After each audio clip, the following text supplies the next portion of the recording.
This is, the unromantic thing that I say to clients many times when they find themselves in that position that, well, we love each other. That's great that you love each other. Love is one of 100, if not more, things that need to be present for a relationship to be successful. So that's great that you guys love each other, but what about the other 99 problems that exist?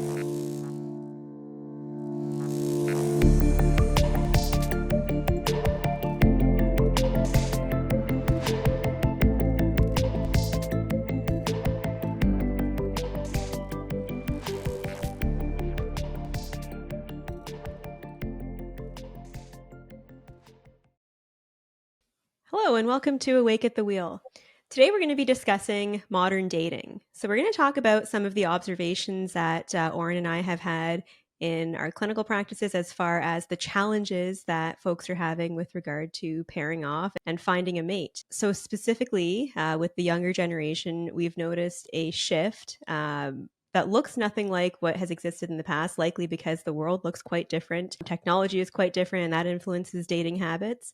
But we're seeing a lot of changes and a lot of challenges amongst the younger generation as far as finding a mate. Right. And, I think we're going to talk mostly about heterosexual pairings, but, it can apply to gays and lesbians as well, but in a different sense, because we're talking about, like, let's say males and females having a hard time understanding each other and navigating with each other. So, with all due respect to other types of, of pairings or coupling and so on, that we'll deal mostly with, again, the battle of the sexes, so to speak, and how that's playing out these days. Yeah. So in a previous episode, we talked a little bit about the challenges with young women and finding men who are as, let's say, enthusiastic about life or enthusiastic about moving out of mom and dad's house and getting on with life.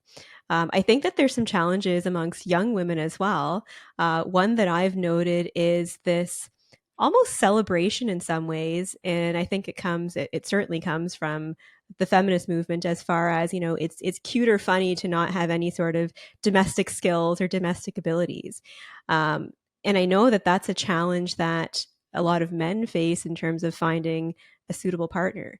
A lot of that in general comes again from the feminist movement as far as, we don't have to be able to cook and clean to be able to find a mate. But I really take issue with that narrative because these are basic life skills. I don't care if you're a man or a woman or whatever the case may be, but if you're a functioning adult, this is really important. What are your thoughts on that? Well, on that very particular topic, yeah, if I had sons, I would, first of all, I'm a hypocrite because my culinary skills are pretty deficient. I happen to have a wife who is excellent at that, and she enjoys the more traditional roles.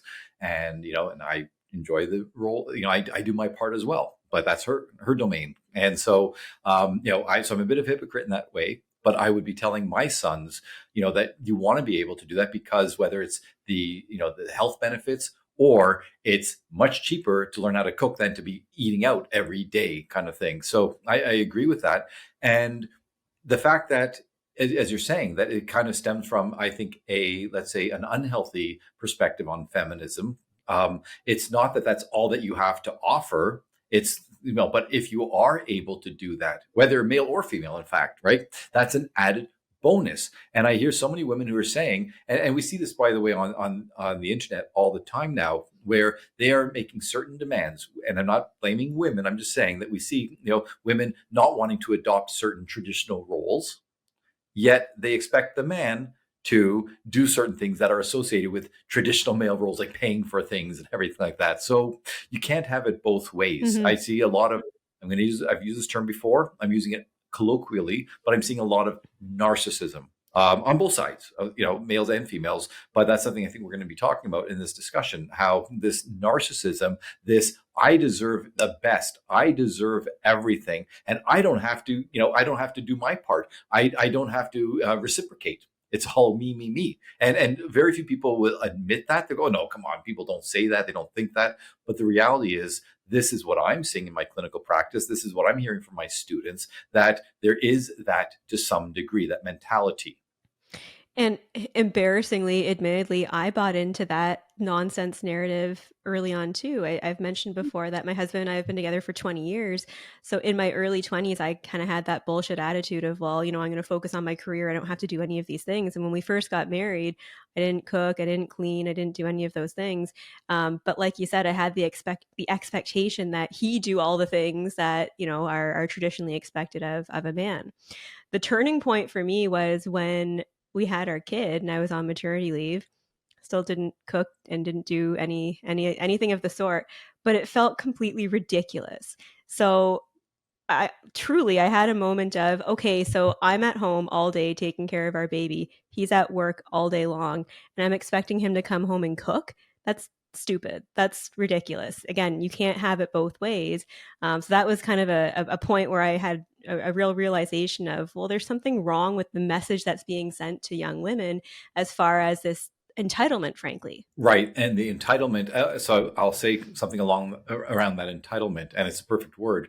I think there's entitlement in, like, especially among younger people, and it manifests in many different ways. But that is one of the greatest flaws in younger people today, is that sense of entitlement. Now, every generation will always shit on the Mm-hmm. subsequent generations, and I always say that that we're the ones to blame for the next generation because we're the Yeah. ones who raised them. Yeah. So, right.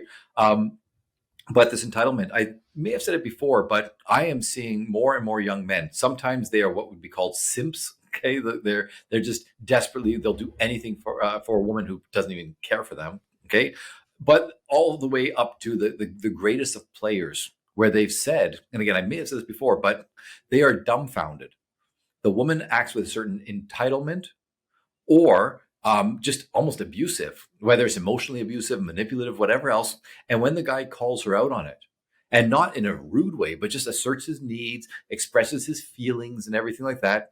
And again, I've had so many men all up and down the hierarchy on on dominance and so on say, I walked out of that discussion totally gaslit. I was the bad guy in the end. I couldn't believe it. And so just raising this as an issue, just expressing my needs, my feelings, etc., it got turned around on me. Why am I being so difficult? Why am I doing this? Why do I have these expectations? And so it went beyond entitlement. It went to almost malignant Mm-hmm. narcissism. And again, I'm using this term not to diagnose, but just to describe the attitude and the impact that it has. So what I've heard as far as, a criticism to that type of behavior, or I guess a defense for that behavior, is that nowadays many men aren't fulfilling their masculine duties, let's say. So, the basic ones of protecting and providing. So women feel this need to then ignore their feminine side and be hyper masculine. So while I can see that, I can understand that and acknowledge that, it's clearly not working, regardless of, what's fueled that. Right. And the thing is, we talked about this in another podcast, that these traditional male roles, ethoses, beliefs have been toxified. Like it's being called toxic masculinity. It's being called harmful. It's being called patriarchal, and so on. And so, what's a young man to do? And he's, by the way, we've used this term before. They feel gaslit because they're being told, do this, don't do that. Yet when they try that, they're being told, you did the wrong choice. Okay, they're doing what they're being told, and they're still being told that it's the wrong thing. So there's a lot of confusion. There's anxiety when you don't understand what's expected of you, when there's no sense of structure, when there's no shared reality. It causes anxiety, and everyone's terrified of doing the wrong thing. So, and I really think that part of it, like about basically castrating males, and I'm going to sound like some right wing, blah blah blah. I'm not. Okay, I come from a family where the roles were very non-traditional. My mother was the breadwinner; she wore the pants in the family, and so on. And my father's an artist, so it was not very stereotypical. So I don't come from that old school mentality, but I see, again, all I'm saying is what we're doing is we're just describing what we are seeing. We're seeing mixed messaging. We're seeing confusing messaging, and we're seeing people really feeling a lot of discomfort, distress, and resentment. And that's going to be something that we're going to talk about. Okay, we have to talk about the power of resentment. Absolutely. And I've said it before and I'll say it again, raising a young man in this world, I am concerned, right? I'm concerned about the confusing messaging, as you said. I'm concerned that it's purported to be a bad thing to be masculine, to be a masculine male. But it's like a catch-22, right? Like you said, on the one hand, they're being told, well, if you're too masculine, it's toxic. But then if you're not, then women don't want to date you. So which is it?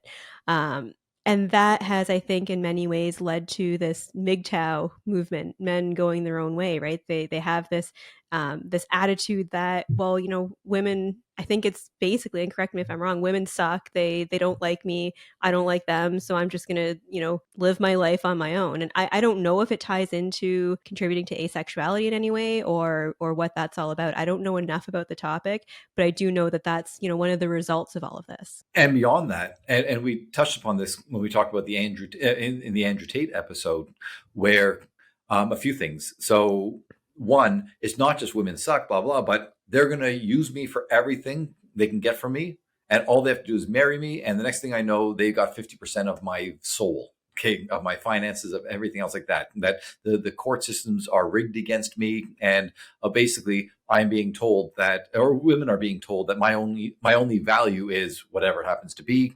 Once they get it from me, they can just use me and toss me aside. That's part of the MGTOW movement. That's part of the Andrew Tate movement, and that's why when Andrew Tate says, "All I'm doing is teaching men, how to know their worth, be proud of themselves," blah blah.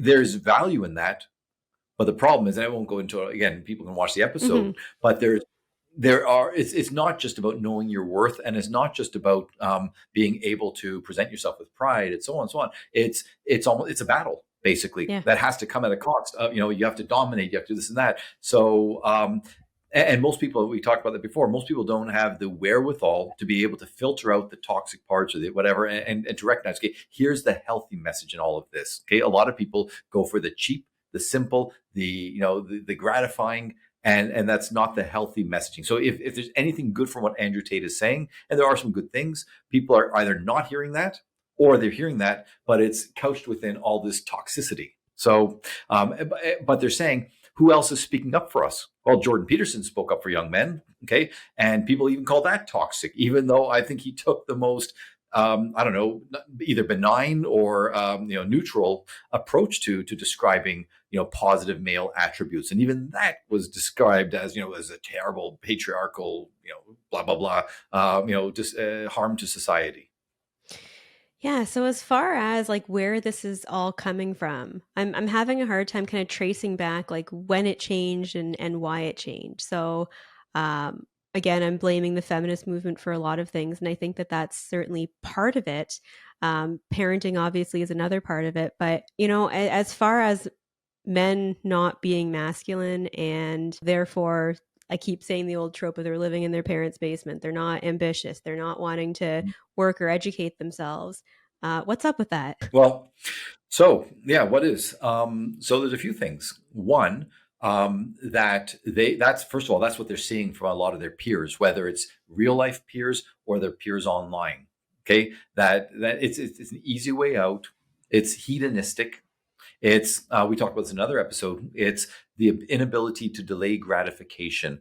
It's messaging that you deserve it. Now, by the way, males and females are getting this messaging. Gay, straight, doesn't matter. Like everyone's getting this messaging, but it's going to manifest itself differently depending on the person. And one of those sex differences, and just to be clear, anytime you and I talk about sex differences, we're not talking about everybody, and we're not denying that there's a lot of overlap between the sexes, but we're just saying that there are more people on certain sides of the spectrum, whether it happens to be male or female. So, the fact is males are more likely when they're manifesting this hedonism, self gratification, so on, they're more likely to do it either in the realm of, say, drinking and doing drugs, or playing video games, hanging out with their buddies, because they're saying, this is my socialization. I can't see them. A lot of people, when they're doing these video games, if they're on Discord or Twitch, I think it is, like whatever it is, that this is their way to socialize. They're busting balls, they're having fun, they're doing whatever, they're sharing stuff. So and that's true. It is true. So there is benefit to that. But just like with Andrew Tate, they're looking at the benefit. They're telling themselves, about this benefit, but they're failing to see that it also comes at a cost. And that cost is ambition. That cost is learning to grow in other ways. That cost is learning to compete with others. That you may not be number one, you might not even be number 1,000, but still you're competing in a way that makes you, let's say, desirable to somebody. You might not be in the top, again, top 10% or top 90%, but to work on yourself, to be able to find somebody or something that is fulfilling, that's rewarding, that makes you want to even do better, to even grow for yourself even more. Okay. And by the way, if that's the only reason you're doing it, it's not a healthy motive. But if that's the thing that gets you started, if somebody's out of shape and they go, well, I don't want to be embarrassed when I go to the beach, or I want to be able to be attractive to, to women or to men, and that's what starts you going, great.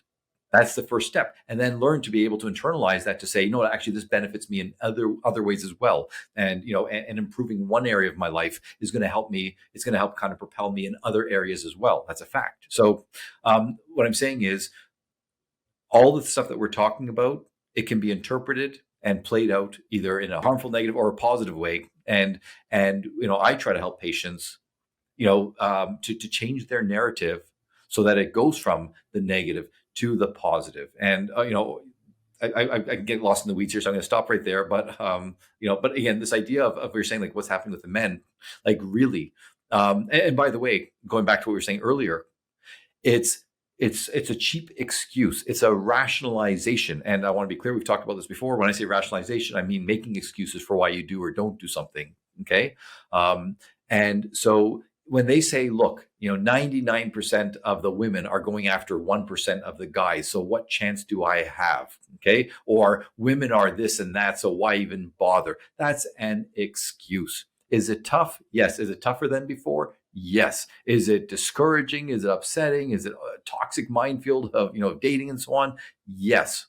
But to then just throw up your hands and go, that's it, I give up, I'm not going to participate. You can't justify that. You can't, but that's what they're doing. They are justifying it. And because part of their mind knows that they're lying to themselves, part of it, they try to block that out by distracting themselves further. Right. What easier way than getting high, drunk, playing video games, hanging out with friends? Holy shit. Okay. Where do I take this? Because as you're Sorry, I talking, just I'm feel left. no, I'm visualizing kind of all of the topics that we've spoken about in previous episodes stacking on top of each other. And this is almost the result of all of these different social phenomena and um, lack of parenting, lack of accountability, lack of goals, laziness, lack of work ethic. Like I could go on and on with this list, but long story short, this is kind of the result of it, right? Where people don't want to hold themselves to account. People don't want to strive for excellence. Parents are enabling it too, right? That's a really big piece of the puzzle as well. Whether or not they failed in some fundamental way, we don't know because there's so much variance in people's lives. But the fact is, in many of these cases, parents are enabling their kids and encouraging mediocrity. I think that's a big piece of it. Right. Because the fact that if a child lives at home, and like look, in today's world, we know with housing costs and so on, Sure. I don't begrudge anybody, right, who stays at home longer. But if they stay at home and they don't contribute, whether financially a little bit or helping out, being a good citizen in the home, right, and a parent allows them to do that, then yes, the parent is encouraging mediocrity, because a mediocre person does the bare minimum. If you feel like, wait, I want to contribute, right? That's it. It makes you grow better. You grow when you try to strive to be better. But mediocrity is the opposite of that. It's stagnation. So you're absolutely right. Too many parents are encouraging that. I've had many parents say, "Well, what can I do? I don't want to throw them out. Whatever." I say, "Fine, just enforce some expectations. We'll let them know about it first. Enforce it." And we talked about this in another podcast. This need for internal structure. If you don't have these guardrails, if you don't have this structure, you're all over the place. So, we have school, we have rules, we have all these other things that help a child say, oh, if I stay within these guardrails, I'm going to move forward. If I don't have those guardrails, I'm all over the place, right? And so to this point, here's something I don't think I talked with you about this before. I'm going to throw two concepts in. One is, and it sounds so ridiculous, and again, if I said this before, I apologize. It sounds ridiculous, but the fact is, most people they act as if they're in a different stage of their either life or of a situation, and they don't realize that. So I'm just going to give two examples. One is like if someone's, let's say, going through an ugly divorce, and their partner, throughout their relationship, their partner always had the upper hand. Okay. And throughout the divorce, at first, the partner had the upper hand because the other person had been gaslit, had been broken, had been meek, and they could never be taken seriously. But now they go to court or they have a lawyer, and the judge smacks down the dominant partner. The judge makes these rulings and so on. The judge is basically saying, no, no, this crap isn't going to, you can't do this anymore.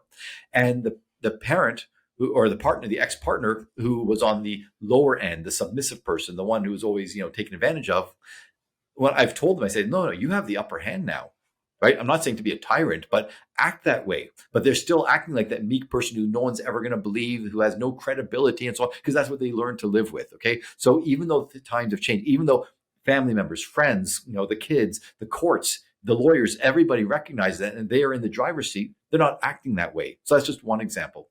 But I just want to show that it's quite powerful to see that and try to help them. And it's terrifying to go into this new role.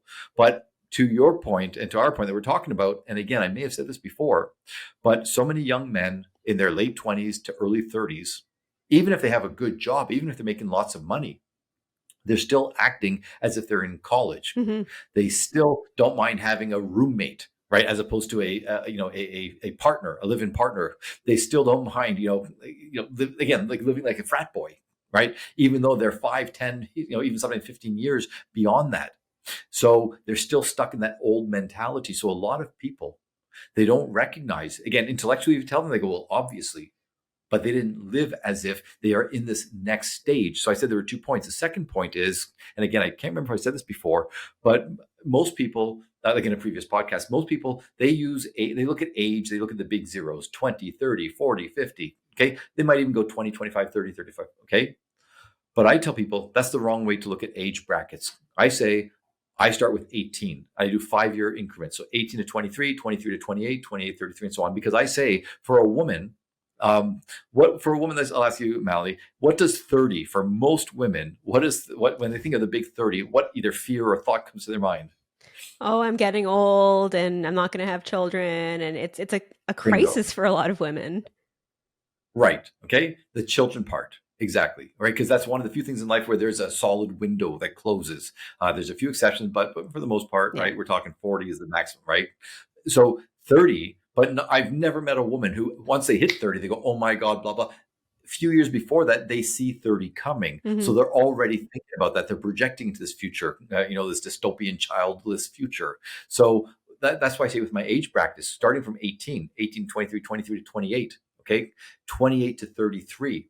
That's 33 to 38 and so on. So I help people. I say, look, if you're 18 to 23 and you're dating, you're looking for somebody very different than if you're 20, if you're 33 or 38. You have different priorities, Yeah. whether in a partner or for yourself. Okay. And I say, 23 to 28, that's when you're focusing on your career more.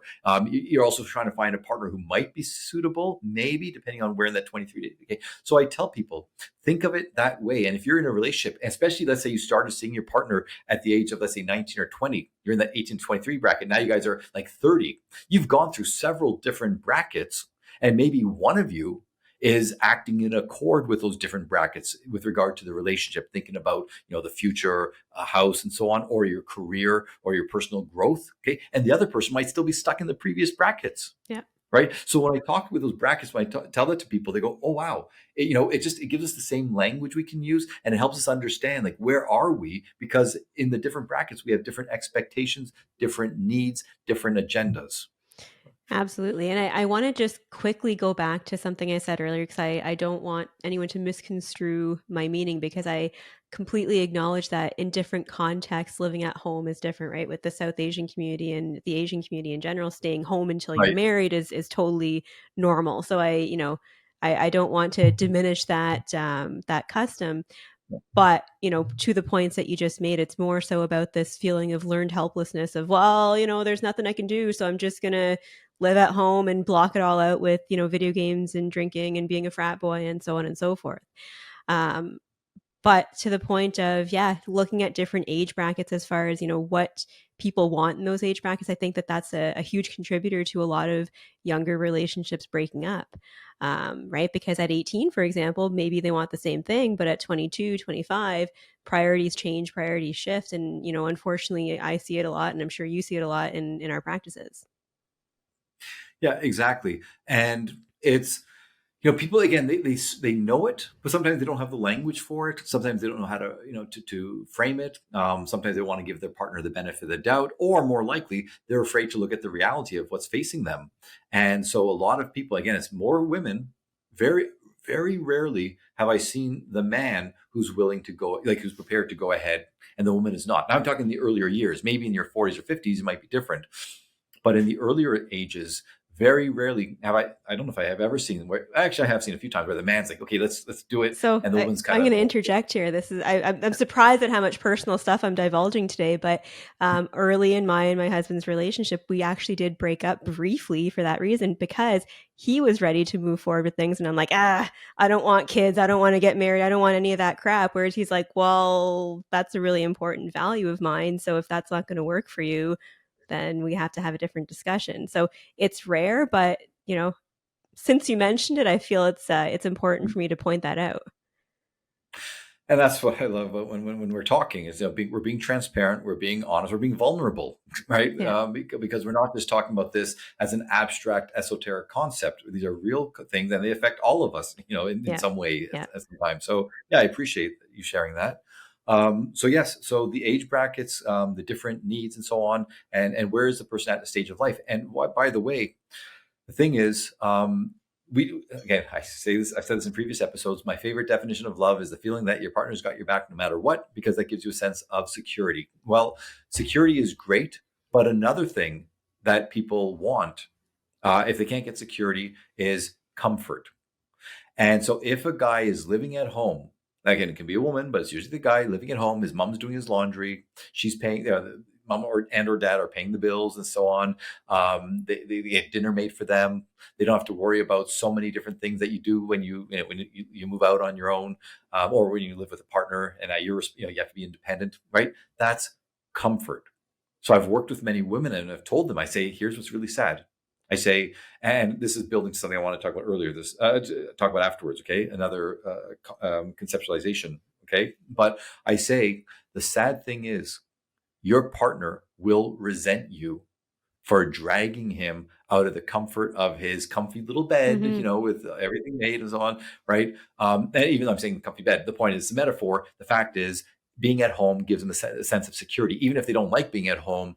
Well, there's four walls, a ceiling, blah blah, like, right? It's an illusion almost of security, because real security comes from within. And if you have the self confidence, then you're going to feel secure. And they're not building that self confidence because they haven't had the chance to try to succeed, to maybe fail, to learn to to adapt and to do better. So I think that when you talk about the parents breeding mediocrity, that's another way that it manifests, right? This insecurity basically, and comfort, and not wanting to give up the comfort. Yeah, so I want to focus a little bit about on women now, because I know that it, like I said, we see it regularly in our work that it's affecting both sides. And I think that a big problem that women are facing is that, they have established these really big goals and want to do well for themselves. And that's great. It's amazing. But I wonder how much of that ties into not only all these things that we're talking about as far as the cushiness of life that's preventing men from manifesting their goals, but is there a level of intimidation that they're feeling towards these women or from these women who are perhaps exceeding what they feel they're able to do? Well, the research is pretty clear that if a woman makes more money than the husband, that's a predictor of relationship dissatisfaction. And now it could be because the woman holds it over his head. Hmm. It could be more often than not that the man just feels resentful, inappropriately and unfairly so, that that she's doing better than him, rather than being inspired by her, rather than praising her, go, oh my gosh, you're so hard, you work so hard, and so on, right? And then there's some men who, when they have a woman who makes more than them, they're happy to be her sort of sugar baby, like she's their sugar mama, so to speak, right?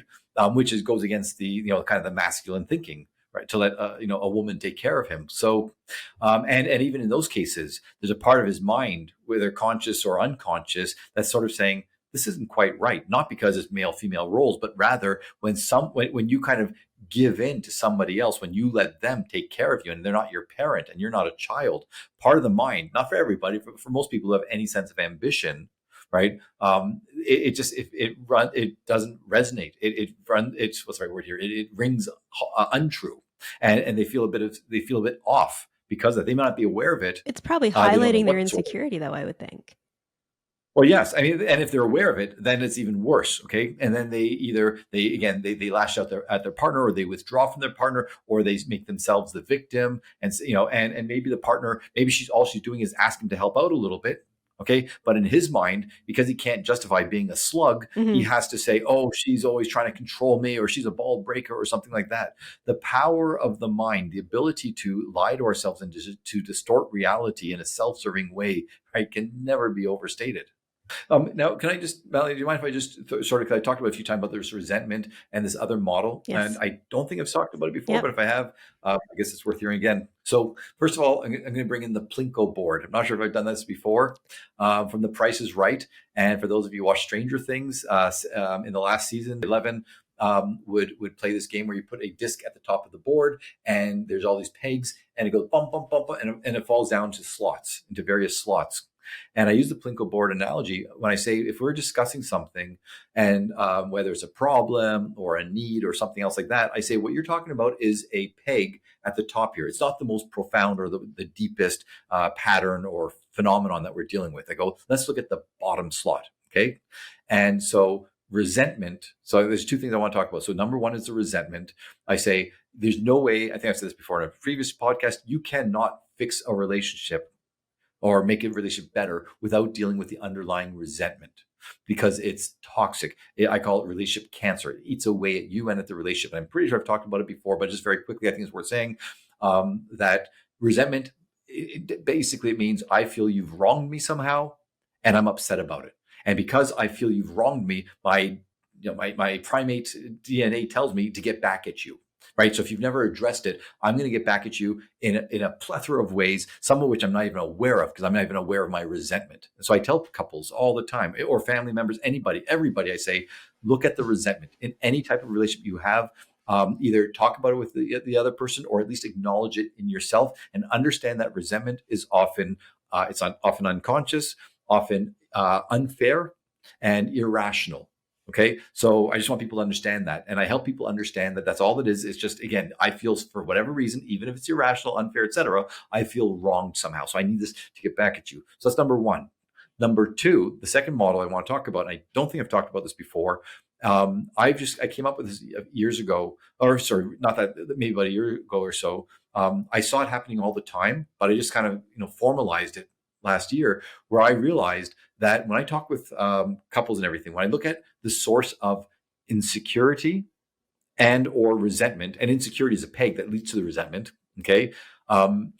I say that I talk about the 3-factor model. I say 3+1 factor model. Okay. And so just for people to understand, the plus one is respect. And what I'm going to say is that if you feel that in totality, these 4 factors, which I'll talk about in a second, if there's a wide discrepancy between you and your partner or a family member or someone you're in a close relationship with, if there's a large discrepancy between them, that makes you feel usually very resentful. It could be insecure, especially in romantic relationships, but it's also about that resentment. And those 4 factors, once again, is respect. And by the way, it's not each one is supposed to be equal. It's in totality. So respect is one, and it's the plus one. The only reason I include it is because when I asked, so many people, a lot of people mentioned respect. When I said, what do you think when there's an imbalance in the relationship that causes this resentment? So people said respect. So that's plus one.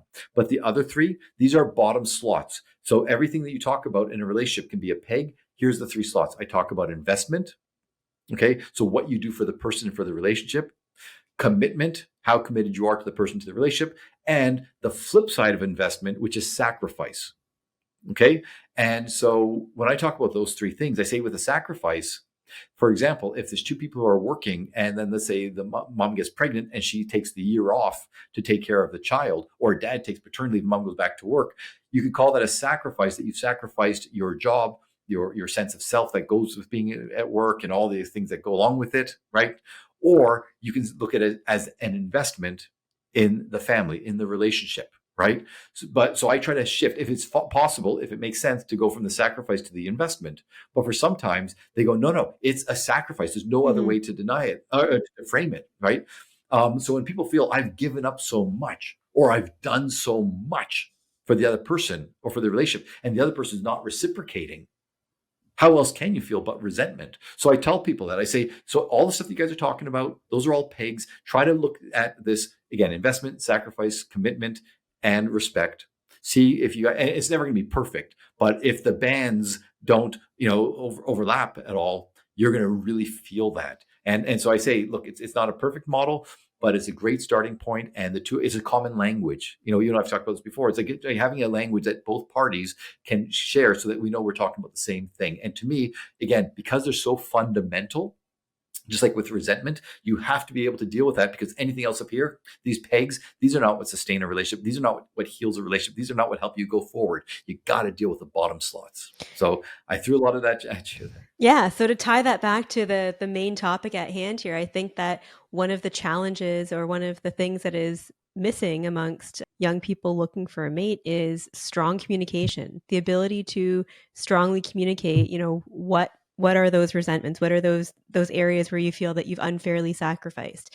Um, so, if we as a society, whether it's through the schools, through parenting, through social media, aren't properly equipping kids who are going to become adults with how to communicate their emotions in a productive manner, that's a big problem too. Right. How to communicate them. And also this idea of reciprocity. If people are being told, the hedonism, it's me, me, me, I deserve, I deserve. Well, what are you doing to pay the other person back? Well, how are you earning your keep? How are you, as I said in another podcast, how are you being a good citizen, Hmm. whether in a system or in a relationship? So, and yeah, as you say, and being able to communicate these in a healthy way rather than just saying, well, I'm a victim. Well, what does being a victim do? Okay. Well, if you're at school, maybe you get certain things. If you're at work, maybe you get some benefits. But in a relationship, being a victim isn't very helpful. And by the way, I use gaslighting in so many other podcasts, but when people are dealing with narcissists, actual narcissists, one of the things that and we talked about entitlement earlier. Okay. One of the things that the narcissist does, one of the greatest weapons they have, is somehow they make themselves the victim.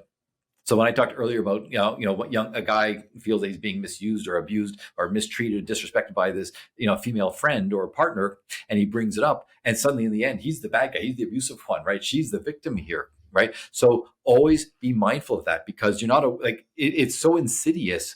You don't realize until afterwards, like what just happened, Hmm. right? I'm trying to communicate all these things, and somehow again, they're the victim in all this. My needs aren't being met. So it's not just about learning how to communicate your needs, but it's also learning how to recognize if the other person's not hearing it, if they're not capable, and is it because of the circumstance? Is it because of the way you communicated it? Or is it because there's something inherently deficient in that person that they can't see what you're saying, they can't empathize? Or is it that they have so much resentment built up that they can't overcome that and say, okay, I'm gonna, even though I've been hurt, even though I feel that you've wronged me, even though I feel you haven't done enough to make amends for it, okay, I'm still gonna rise above and do what you want me to do, right? And that goes back to communication. So many people don't communicate even these little resentments or these little hurts or whatever else, that it builds up into a mountain of resentment that you can't overcome despite your best efforts. Yeah, and situations with pathology aside, I think that one of the biggest challenges is that, and I'm sure you see it, I see it working with couples, that they're on separate ends of every issue, right? There isn't enough of a safe foundation there for them to give their partner the benefit of the doubt, or recognize, okay, maybe something's going on and that's why they're viewing the situation this way. They're at odds almost all the time about every issue, and if you're on separate ends of the coin here, separate ends of the issue, you're not going to come together, you're not going to be willing to compromise or talk it out, because there's this automatic assumption that, well, they're against me, we're against each other. So whether you're dealing with a partner, a family member, a friend, if you're in conflict, if you feel that you've been wronged or something's not fair or something like that, everybody always naturally is expressing their perspective, their needs, their hurts, their upsets, their wants, and everything. And they really, it's rare that they would actually think about how the other person is receiving it. And I always say to people, I say, what you say is irrelevant. It's what the other person hears. So yes, you might have felt really good in that moment to tell them what a piece of crap they were or how they hurt you or wronged you or whatever. Okay. It felt good, but what was actually achieved, right? You got more defensiveness, you got more resentment in the other side. You have to think, if I'm going to do this, if I'm going to take the time, I want to have some kind of outcome, some positive outcome, or a self interested or self serving outcome. So you have to think, how am I going to be able to communicate this in a way that the other person is going to hear me? And the only way to do that is to understand, what is the other person's issue. What issue do they have with me? Right? What have I done wrong? Take ownership for how I've screwed up or have been selfish or whatever else like that, and start with that. And by the way, this is a good communication tip. I always tell people, again, it doesn't matter what the context is. I say, if you're going to have a difficult discussion, always open up with one of two things or both things. One is an acknowledgement of the other person's good traits or how you appreciate them or something like that. So basically, appreciation for the other person. And if appropriate, apologize. Own your own shit. Own whatever you've done wrong and stuff like that. You say those two, it's disarming. The person's Yeah. defenses go down a little bit, and then you can express your own thing. And don't say but. You never say but. You say it, you pause, let that person kind of digest it, and then you can share, your needs, wants, etc. Okay, but you start off with those two Yeah. things there. And regarding the word but, replacing it with and can be very powerful. Yep. Yeah, and I say, even if and doesn't work, if you can't, I say just pause. Don't use any word there. Just pause, let them sink in, and then say, the next part that you want to say. That pause serves at Yeah. the end, right? So, I mean, these are important communication tools, and it's a cliche. It's the biggest cliche where we say that the biggest problem with couples is it's not the lack of communication necessarily, it's the poor communication, right? It can be lack Mm-hmm. of, it can be poor, unhealthy, unproductive. So it's learning Yeah. how to communicate it once again in a way that the other person's going to hear it. Otherwise, it's a total waste of time. Yeah, and if I can throw in a communication tool as well, just along the same lines as what you said, when arguing, keeping the focus on yourself, right? We call them I statements, Right. and rather than pointing the finger and saying, you did this and you did that, and these are all the things that are wrong with you, keeping the focus on, well, I feel this way because, and this is how X, Y, and Z made me feel, right? That's far more productive than pointing the finger. Right. And by the way, I do this with couples. First of all, I say I always apologize. I go, this is relationship therapy 101. I'm embarrassed to have to say it. I say, but there's a reason we have it. I say I language. I say number one. I say number two. I say, because again, as soon as you say you, I say you're putting the person on the defensive, right? So saying I, number one, and then number two. It's a joke that I not a joke. It's real, but it's almost humorous. Where I see the person say, "Well, I feel hurt because you're a jerk."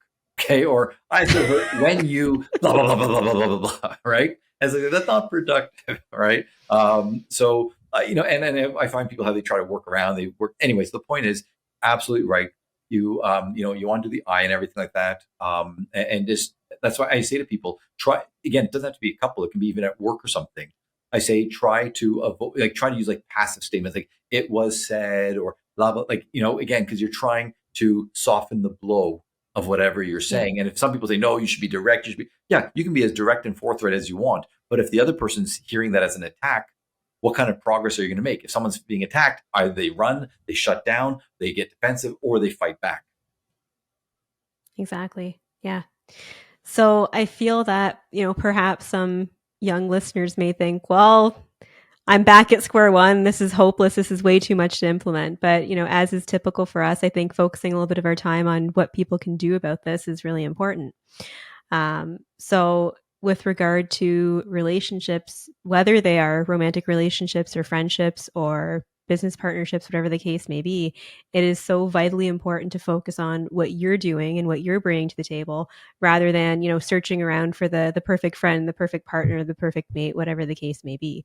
So being very cognizant of, who you are, what you want to be, what your goals are, and then finding people whose values align with you is far more important than just looking out there and saying, well, it's hopeless. There's nobody out there for me. Right. And that's what we were talking about, like with age brackets and so on, because at different ages, what you're doing, what you're looking for, what you're trying to accomplish, it could be different. And if, as you say, like if you're 18 with a partner, you might have, similar goals. It can be a friend as well. Like, you might at 16, 17, maybe just getting high, having fun, whatever. That's the peak of fulfillment in the moment. And now one of you is 18 or 20 or something, and the other person's still in that stage of, I just want to get high and have fun, right? They're going to drag you down. It doesn't mean you can't be friends with somebody. It doesn't mean you can't even have a relationship with them. But you have to recognize if that person's not just the values are so important, if their values, their actions, their plans, if they don't align with you, either you have to find a way to navigate that relationship in a way that it doesn't hinder you, that if they want to stay stagnant, that you're able to keep progressing without them holding you back.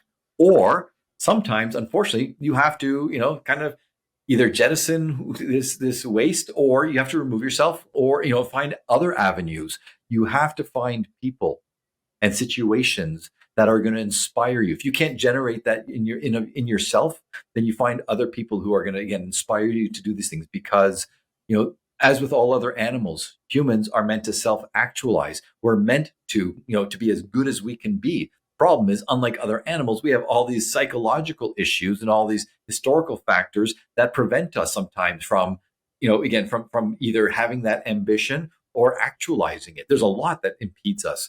And one of the biggest things is the people in our lives. We're social animals. So once again, friend, family, partner, whatever else, if they are holding you down, right, you have to decide what is the best thing to do with this relationship. And the only way you recognize that is to know, as you said earlier, know yourself, know what you want, and also understand it's not a one-way street. If you want them to do all these things for you, what are you prepared to bring to the table? And by the way, that's why I go with that model. If you can truly say, look, I've done all this, I've invested, I've done all these things, and they're not, either A, own it and say, I've let it happen, so I need to really, I need to express myself and everything like that. B, if you say, well, I've already tried and tried and tried, and they're just not hearing me, okay, well, then maybe you have to say, sorry, I've given enough chances. I need to, move on, right? You have to look at these things. And by the way, one other thing is funny. I've had so many people say this recently, and it's usually a woman saying it about a man, where she's saying he's a really sweet guy, he's great, all these, and there's, he's really, really nice, he's loving, all these things. And there's two problems, or at least one problem. One, the big problem is, as we said earlier, lack of ambition, right? And they feel so bad, like they're saying, I feel terrible because he's so sweet, he loves me and all these things, and I'm going to leave him just because he doesn't have a good job, or he doesn't, right? I say, well, if you're thinking about a forever, supposedly forever, Mm-hmm. if you're thinking of starting a family with this person, if they don't have that ambition or sense of responsibility or ability to prioritize somebody other than themselves over themselves, well, guess what? They're going to be a terrible partner, terrible father, or a wife, or mother, whoever.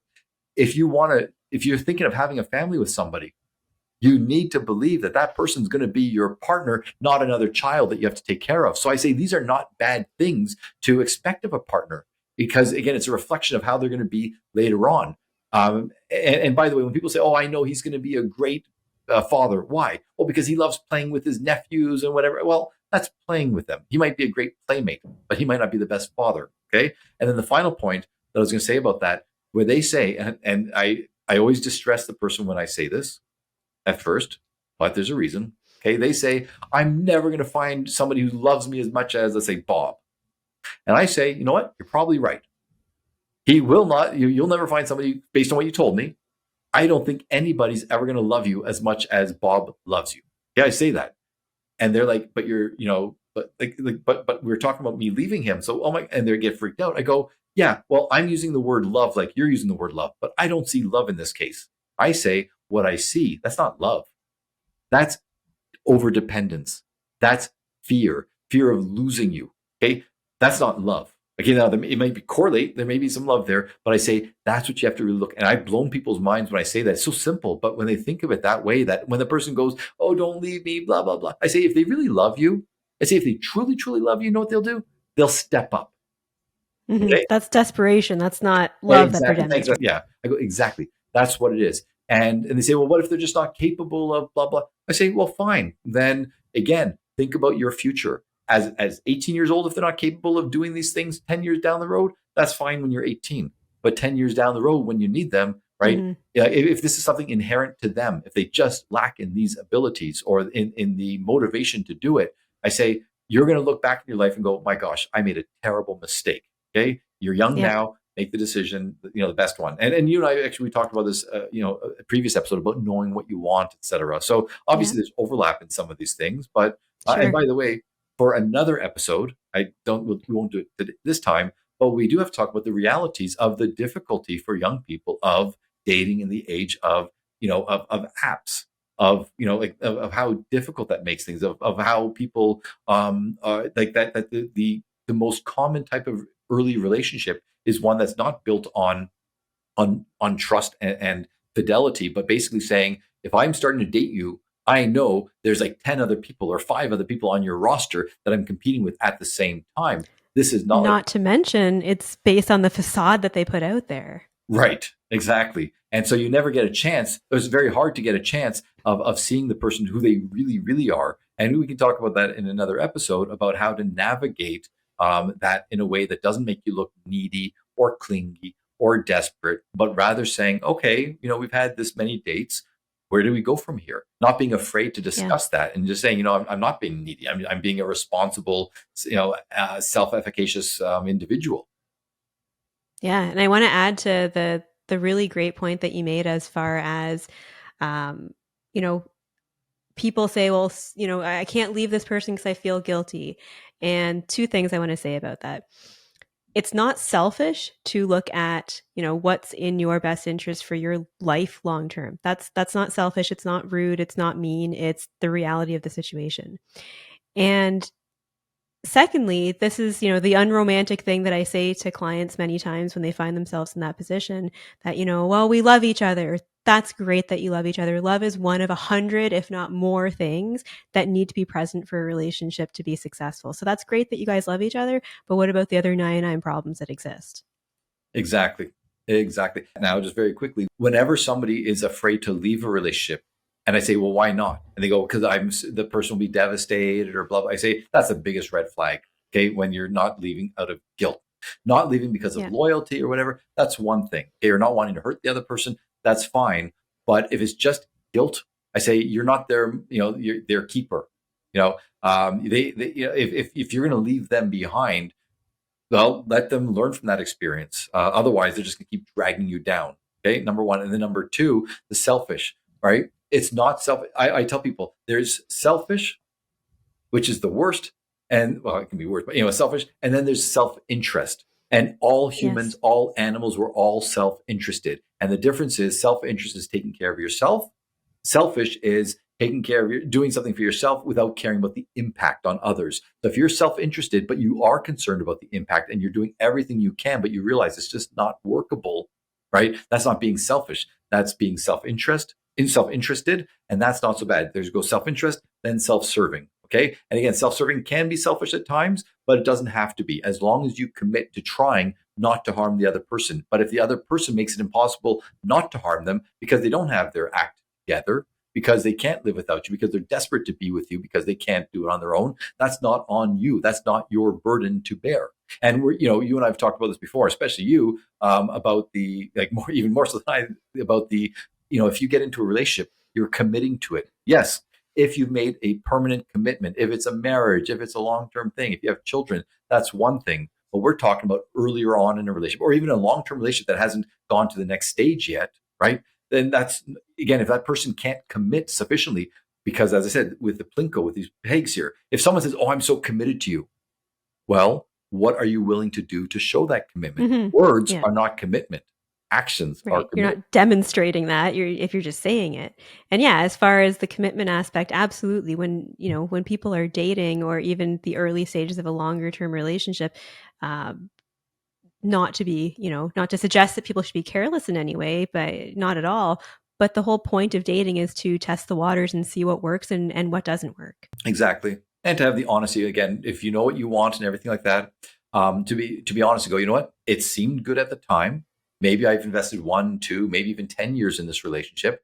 But far better to cut it off now, than look back at my life and go, oh my gosh, I wasted so much of my life trying to make something work, or lying to myself and pretending that this is something that it wasn't. Once again, going back to those age brackets or stages of your life, right? At a certain time, it might have seemed great, but later on, when you realize, no, no, at the time it was good, or I was so quote unquote in love with the person. Yeah, so as far as, what people can do about this, I think that it can be very tricky and confusing to navigate. And I also feel that a lot of people, in trying to find the right partner and, do what feels right in their life, they're compromising maybe their own values or the way that they behave or the way they conduct themselves. Right. And, we've talked about this in so many different podcasts, the influence of social media. You can't deny that we are social animals. So our norms, it's not the societal norms. It's the people closest to us, our peers, our peer group, whether it's the neighborhood, culture, religion, whatever. And so many people are being told every day, either directly or, just seeing it through the social media, what it's supposed to be like, what is a healthy partner, what's a healthy relationship, what you deserve, what you should ask for, and everything like that. And so many people are allowing those other potential realities, either fantasy or reality, to dictate their own realities, their own needs. And so I think it's really important. We've talked about this so many times, and we said it earlier today, truly know what you want, know what you think will work for you. There's no guarantees in any of this. That's the other thing. We've talked before about being able to be comfortable with the discomfort of the unknown, and knowing that there's no guarantees in these relationships, and learning to be able to say, yeah, I have, I'm taking a chance.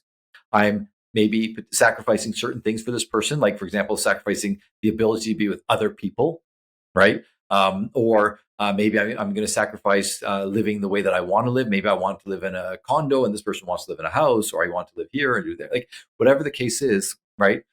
Just not allowing all these other influences to determine what is best for you. That's something you have to work out with your partner, and both of you have to make sure that you are able to sort of filter out a lot of these external influences. And it's not just social media, it can be parental pressures, it can be, like religious dictates, whatever else like that.